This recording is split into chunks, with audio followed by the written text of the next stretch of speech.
Saturday was a day of delightful surprises. The Tyranids won, they got their reveal, and today we're going to go over the top 3 things from that reveal, because frankly, there was some good stuff in there.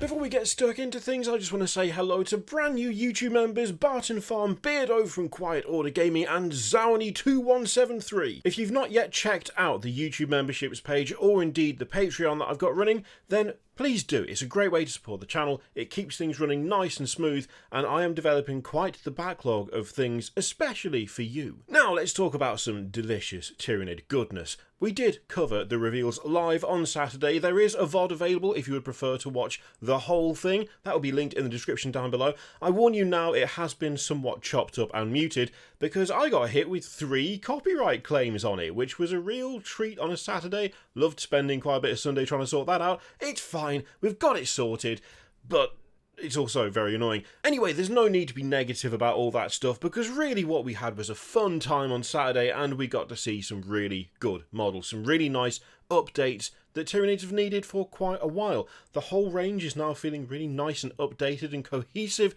We have new Genestealers, there's new Gaunts, there's new Lictors, including some actual new Lictors, and we're going to go over my top 3 picks for what we saw on that special day, starting with an honourable mention. And this is it. This is one of the new Genestealers, and they've got the Cthulhu head. Hang on a sec, I remember what this is called. I totally remember what this is called.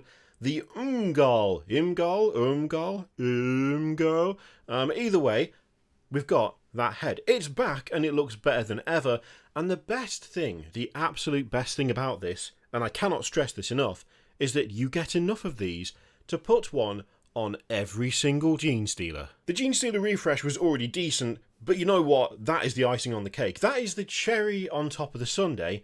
I'm so happy they did that. I mean, how could you not be happy about it? 10 of those heads in a box. Absolute perfection.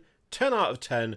Would look at weird tentacles again. No, I kind of regret saying that immediately. That was not the phrase. That was not the phrase, was it? Now that we've dealt with the honourable mention, which is fantastic and I love it, the next thing that I thoroughly enjoyed and really want several of is the new Biovore. And if you're thinking to yourself, but that doesn't look like a Biovore, you would be correct because that looks absolutely nothing like the old Biovore, and that's why it's so good.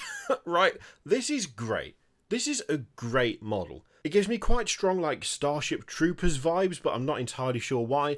It's just fantastic. The layout of that carapace is really cool. Its little skittering legs, all 6 of them, look really nice. I do like the little fangs coming out the front. It's relatively spider-like, obviously not completely because it don't have enough legs. But then you've got that just massive, great cannon sticking out the top of it, looking like its own creature that is just plumbed into, latched onto the Biovore itself. That is a fantastic model. Now, if you need a reminder as to what the old Biovore looks like, well, here you go. And good lord, it's such a massive difference, it's unreal. The two look absolutely nothing alike. In fact, if you put that in front of me and said, hey, just take a wild stab in the dark as to what this is, I don't know that I would have gone with Biovore. I mean, I'm not a Tyranid player, so therefore I don't 100% remember every single unit name. I think I got most of them.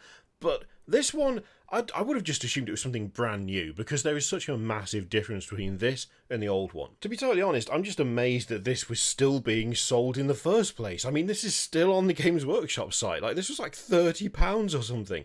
And, I mean, I'm sorry, but look at it. That is a lad that has just simply not aged well. He looks like an armour-plated testicle that fires other smaller armour-plated testicles, and that's just not what I'm here for, you know? But you know that, we've already established that I'm here for the tentacles, so clearly, not going to do the job, that Biovore, is it? Compare it to this sleek, skittering, mean machine with the gigantic gun on top, and I mean, there's just no contest for me. This just looks absolutely fantastic in comparison. It's a great model by itself. The fact it's replacing something that looks like a heavily armoured potato only makes it better. I feel like I'm really piling on the hate for the old Biovore. I just forgot it existed, alright? I forgot it existed, then I looked at it and went, why is that still available. Now, let's stop ragging on the old Biovore and let's have a little chat about the Neurolictor, my new favourite variant of Lictor. I really like the Death Leaper. The Death Leaper is fantastic. In fact, I started out being a little bit, maybe a bit lukewarm on him. I wasn't sure about the flesh cape. I was starting to get a little bit of second thoughts about certain aspects of that model, but it did grow on me. And I thought it was pretty much my favourite. And now we have a different one that is thoroughly taken the crown. Look at that beautiful brainy boy. Look at him go. I mean, the poise, the style, the grace. I mean, just the pose. The pose there is fantastic. It looks so kind of like... There's a lot of showmanship there, right? The Death Leaper does have showmanship, it's true, but so does this. When you look at the way the legs are facing, the whole upper torso is turned to give a menacing pose to the enemy. I love it. Got some great tentacle work coming out of the face. That looks great. I really like the kind of spindliness of the claws. That's great. The tail being like all wrapped around the tactical rubble. But the main thing for me is just that head is monstrous. Like, it just looks so creepy and weird and horrific. The big exposed brain in the middle with the chitin growing around it. Like that massive crest aspect you've got to it. Oh, it's so good. It's so good. And we can see from the side view here that, like, that pose is really, really excessive. Like, the whole upper body craning round. Oh, I love it. It's great. And also, we do have a weird head tentacle like we do on the Death Leaper, but this one just plugs straight into the brain. I'm assuming that top bit, like that top tentacle spike, is just used for sucking people's brains out to go into that brain. That makes the most sense to me. Although then again, we do have a lot of tentacle action on the front, so maybe it's a two-pronged attack. You get sucked in at the front and sucked in at the back. What is wrong with me today? I've got to stop. We're just going to move on very quickly, alright? Because this is getting out of hand, and I'm getting concerned for my own, like, mental state here. I love this thing. That's all there is to it. It's fantastic. It's great. I want one. Finally, the thing that I just cannot get enough of, that I want multiples of, that I want an entire room filled with shelves, and on every shelf is at least one of these, if not 10, is this, the Norn Emissary. And this is perfect. It's actually perfect. It is genuinely perfect. There is literally nothing on this model that I would change. I would happily have multiples of these and do nothing to them. That's how much I like this. It's very rare that there is a model that I'm just like, you know what, that is just immediate 10 out of 10. I wouldn't do anything to it. Nothing. Nothing at all. This is one of them. This is one of them. That is just some kaiju-looking monstrosity, and I am 100% here for it. I mean, look at that. We've got, like, the massive crest on the head framing that gigantic brain. It's got, well, technically, I guess, more than one brain, because you can see that on the back of it, like the carapace going down the back of this thing, we also have more brains. There's more brains going on here. There's a lot of brains on the Norn Emissary. Those giant, like, bio-chimneys that are coming out of the shoulders and kind of framing that central section with the extra brains coming down the back.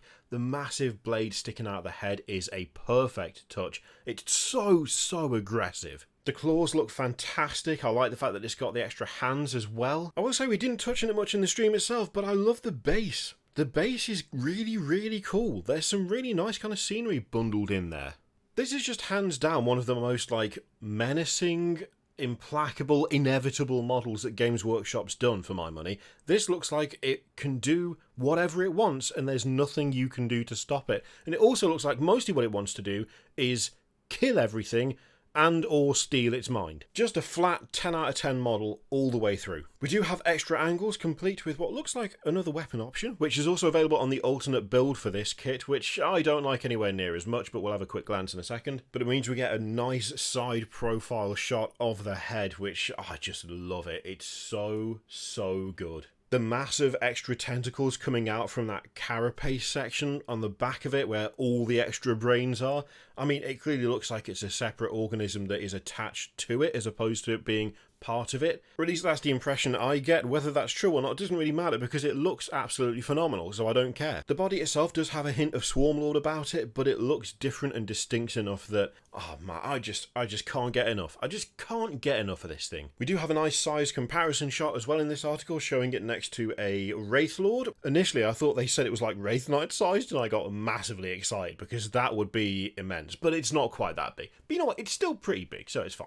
But this is the alternate build, this is the Norn Assimilator, and to be honest, it just doesn't do it for me in the same way that the Emissary does. I don't like the head anywhere near as much, I'm not a fan of the barbs coming out of the chest. There's just a few things that don't quite strike me as being as visually appealing, as interesting, or compelling as the Emissary is. Obviously, it's totally subjective, but for me, that just isn't as fun to look at as the Emissary. It just doesn't have the same kind of presence that the Emissary does. But you know what? That's just my opinion. You may well disagree, and I don't blame you. I would be lying, though, if I said that this wasn't my favourite thing that they showed off all day, and I absolutely love it. I just can't get enough of looking at it. It's so good. It's so good. This feels like one of those buy it to paint it whether you use it or not models. One of those ones that you can just slave away for hours making it look absolutely perfect. And when you're done, even if you don't put it on the tabletop, you've got an absolutely stunning just centerpiece on your shelf. And that's probably what's going to happen. I'm going to end up grabbing one. But to be fair, look at it. There you go. Those are the top 3 things, plus the honourable mention from Saturday. The things that I loved more than all of the other stuff, and given that I liked pretty much everything they showed off. I mean, the only thing that I didn't really like was the Norn Assimilator, and that's only, I think, because I like the Emissary so much. I think if I'd seen the Assimilator first, or there wasn't an Emissary, if it was just the Assimilator, I would have been like, oh, that's pretty solid. It's like a big sort of kaiju-esque Tyranid monstrosity thing. Cool. But you just can't lead with the Emissary and then follow up with something that, to my eye, just is not as imposing. Just didn't work for me. But you know what? It makes up for it just by the Emissary being a thing in model form. We now have a model for it, and it's fantastic. Remember, if you want to see every single thing that we saw from the preview, then you can check out the VOD for the stream, which I will link in the description down below. These are just my personal highlights. What are yours? What were the things that got you really excited from that Saturday? What was the stuff that you are super looking forward to getting your hands on? Let me know in the comments down below. Do check out YouTube memberships or Patreon. Oh, apparently actually asking people to like stuff works. Did you know that? Did you know? I did know, I've just resisted doing it all this time, but I'm going to use my one like the video pass for the year, okay? And it's for this one. I'm wasting it. There's no point doing it on this one. But you know what? I've said it now, so I'm going to stick to my guns. Anyway, thank you very much for watching. Click all the things. Patreon, video subscribe, like. All of that. Oh, Jesus, terrible. I'll see you for the next one. Whatever.